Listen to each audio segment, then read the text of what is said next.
Welcome back to our channel friends. ಇವತ್ತು ಮಧ್ಯಾಹ್ನ vlog start ಮಾಡ್ತಾ ಇದ್ದೇನೆ. ಮಕ್ಕಳು ಸ್ಕೂಲಿಂದ ಈಗ ಬಂದ್ರಷ್ಟೇ. ಇವನೀಗ ಟಿವಿ ನೋಡ್ತಾ ಇದ್ದಾನೆ. ಇವರಿಗೆ 22ಗೆ ಎಕ್ಸಾಮ್, FA2. ಇವಳಿಗೆ FA3 22ಗೆ. ಇವಳು ಸ್ಟಡಿ ಮಾಡ್ತಾ ಇದ್ದಾಳೆ. ಹಾಯ್. ಆಯ್ತಾ ಓದಿ? ಆಗ್ತಾ ಉಂಟು. ಯಾವಾಗ ಆಗ್ಲಿಕ್ಕೆ? ಅದು ಆಗುದಿಲ್ಲ, ಮ್ಯಾಥ್ಸ್ ಅಲ್ಲ. ಓದು ಓದು. ಆಯ್ತಾಯ್ತು. ನಮ್ದೀಗ ಮಧ್ಯಾಹ್ನದ ಊಟ ಆಯ್ತು. ಟೊಮೆಟೊ ಸಾರು ಮತ್ತು ಎಗ್ ಬುರ್ಜಿ ಮಾಡಿದ್ವಿ. ಈಗ ಸಂಜೆಗೆ ಬೊಂಡಸ್ ಮೀನ್ ತಂದಿಟ್ಟಿದ್ದೇವೆ. ಈಗ ಅದನ್ನು ಕ್ಲೀನ್ ಮಾಡಬೇಕು, ಮತ್ತೆ ಬೊಂಡಸ್ ಸುಕ್ಕ ಮಾಡಬೇಕು. ಬನ್ನಿ ನೋಡ್ಕೊಂಡು ಬರುವ ಹೇಗೆ ಮಾಡೋದು ಅಂತ. ಇದು ಬೊಂಡಾಸ್, ಸ್ಕ್ವಿಡ್ ಫಿಶ್, ಬೊಂಡಾಸ್ ಮೀನು ಅಂತ ಹೇಳ್ತೇವೆ ನಾವಿಲ್ಲಿ. ಇದನ್ನು ಕ್ಲೀನ್ ಮಾಡೋದು ಹೀಗೆ. ಇದ್ರದ್ದು ತಲೆ, ಇದನ್ನು ಹೀಗೆ ತೆಗಿಬೇಕು, ಇದು ಬಿಸಾಡ್ಲಿಕ್ಕೆ. ಮತ್ತೆ ಇದರಲ್ಲಿ ಈ ಪರ್ಪಲ್ ಕಲರ್ದು ಸಿಪ್ಪೆ ಇರ್ತದಲ್ಲ, ಇದನ್ನು ಹೀಗೆ ಫುಲ್ ತೆಗಿಬೇಕು. ಈಸಿಯಾಗಿ ಬರ್ತದೆ ಸಿಪ್ಪೆ.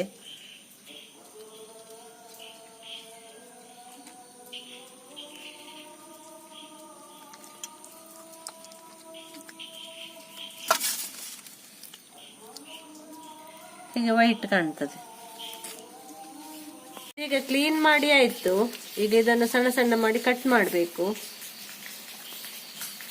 ಸುಕ್ಕ ಮಾಡಲಿಕ್ಕೆ ಒಂದು 10 ಉದ್ದ ಮೆಣಸು, ಒಂದು 5ರಿಂದ 6 ಗಿಡ್ಡ ಮೆಣಸು, ಸ್ವಲ್ಪ ಅರಶಿನ, ಸ್ವಲ್ಪ ಕೊತ್ತಂಬರಿ, ಒಂದು ಇಷ್ಟು ಜೀರಿಗೆ ಹಾಕಿದ್ದೇನೆ. ಮತ್ತೆ ಒಂದು 7 ಕರಿಮೆಣಸು, 1 ಲವಂಗ, ಒಂದು 2 ಪೀಸ್ ಚಕ್ಕೆ, ಇಷ್ಟು ಹುಳಿ, ಒಂದು 6 ಎಸಳು ಬೆಳ್ಳುಳ್ಳಿಯನ್ನು ಸ್ವಲ್ಪ ಆಯಿಲ್ ಹಾಕಿ ಫ್ರೈ ಮಾಡಿ ಇಟ್ಕೊಂಡಿದ್ದೇನೆ. ಇದ್ರೊಟ್ಟಿಗೆ ರುಬ್ಲಿಕ್ಕೆ ತೆಂಗಿನಕಾಯಿಯನ್ನು ಸಪ್ರೇಟ್ 1-2 ಸುತ್ತು ರುಬ್ಬಿದ್ರೆ ಸಾಕು. ಇದು ಪೇಸ್ಟ್ ಮಾಡಬೇಕು ಇಷ್ಟು ಮಸಾಲ. ತೆಂಗಿನಕಾಯಿ 1-2 ಸುತ್ತು ತಿರುಗಿದ್ರೆ ಸಾಕು. ಈಗ ಒಂದು ಮಣ್ಣಿದ್ದು ಪಾತ್ರೆ ಗ್ಯಾಸ್ ಮೇಲೆ ಇಟ್ಟಿದ್ದೇನೆ.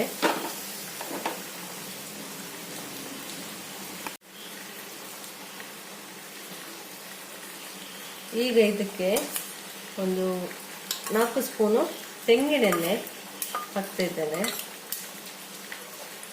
ಆಗಿದೆ. ಈಗ ಒಂದು ಈರುಳ್ಳಿ ಹಾಕ್ತಾ ಇದ್ದೇನೆ, ಸ್ವಲ್ಪ ಕರಿಬೇವು,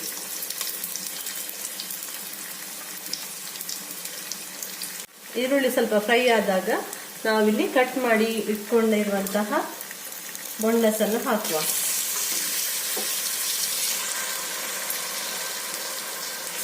ಇದೀಗ ಸ್ವಲ್ಪ ಎಣ್ಣೆಯಲ್ಲಿ ಫ್ರೈ ಆಗಬೇಕು.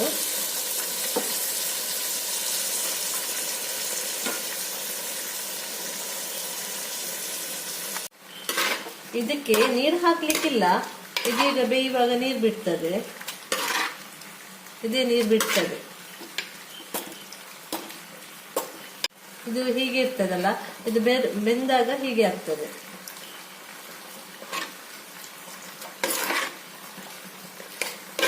ಎಷ್ಟು ನೀರು ಬಿಡ್ತೀಗ.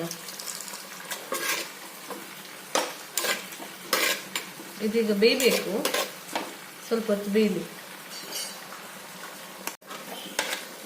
ಈ ರೀತಿ ಆದ್ರೆ ಬೆಂದಿದೆ ಅಂತ ಅರ್ಥ. ಈಗ ಇದಕ್ಕೆ ನಾವು ರುಬ್ಬಿರುವಂತ ಮಸಾಲ ಹಾಕುವ.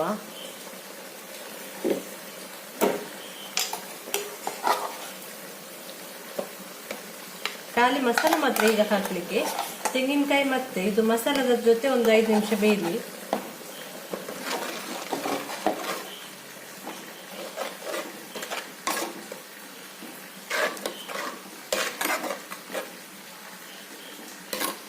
ಸ್ವಲ್ಪ ಉಪ್ಪು ಕೂಡ ಹಾಕ್ತೇನೆ. ಈಗ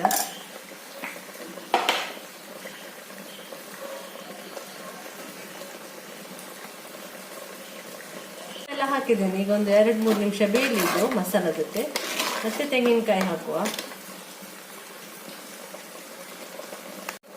ಈಗ ಇದು ಚೆನ್ನಾಗಿ ಕುದಿತಾ ಉಂಟು. ಈಗ ಇದಕ್ಕೆ ಸ್ವಲ್ಪ ಹುರಿದಿಟ್ಕೊಂಡಿರುವಂತ ತೆಂಗಿನಕಾಯಿ, ಇದನ್ನು ಸ್ವಲ್ಪ ಹುರಿದಿದ್ದೇನೆ ನಾನು, ಇದನ್ನು ಹಾಕುವ.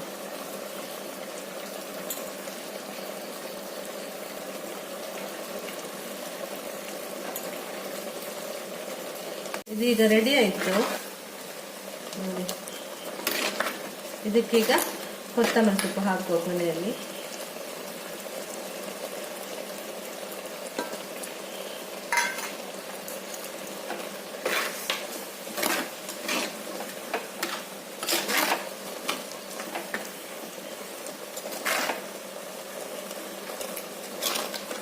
ಆಯ್ತಿದು, ಗ್ಯಾಸ್ ಆಫ್ ಮಾಡ್ತೇನೆ. ಈಗ ಬೊಂಡ ಸುಕ್ಕ ರೆಡಿ ಆಯ್ತು. ಬಿಸಿ ಬಿಸಿ ಗಂಜಿ ಅನ್ನದ ಜೊತೆ ಬೊಂಡ ಸುಕ್ಕ ಊಟ ಮಾಡುವ ಬನ್ನಿ.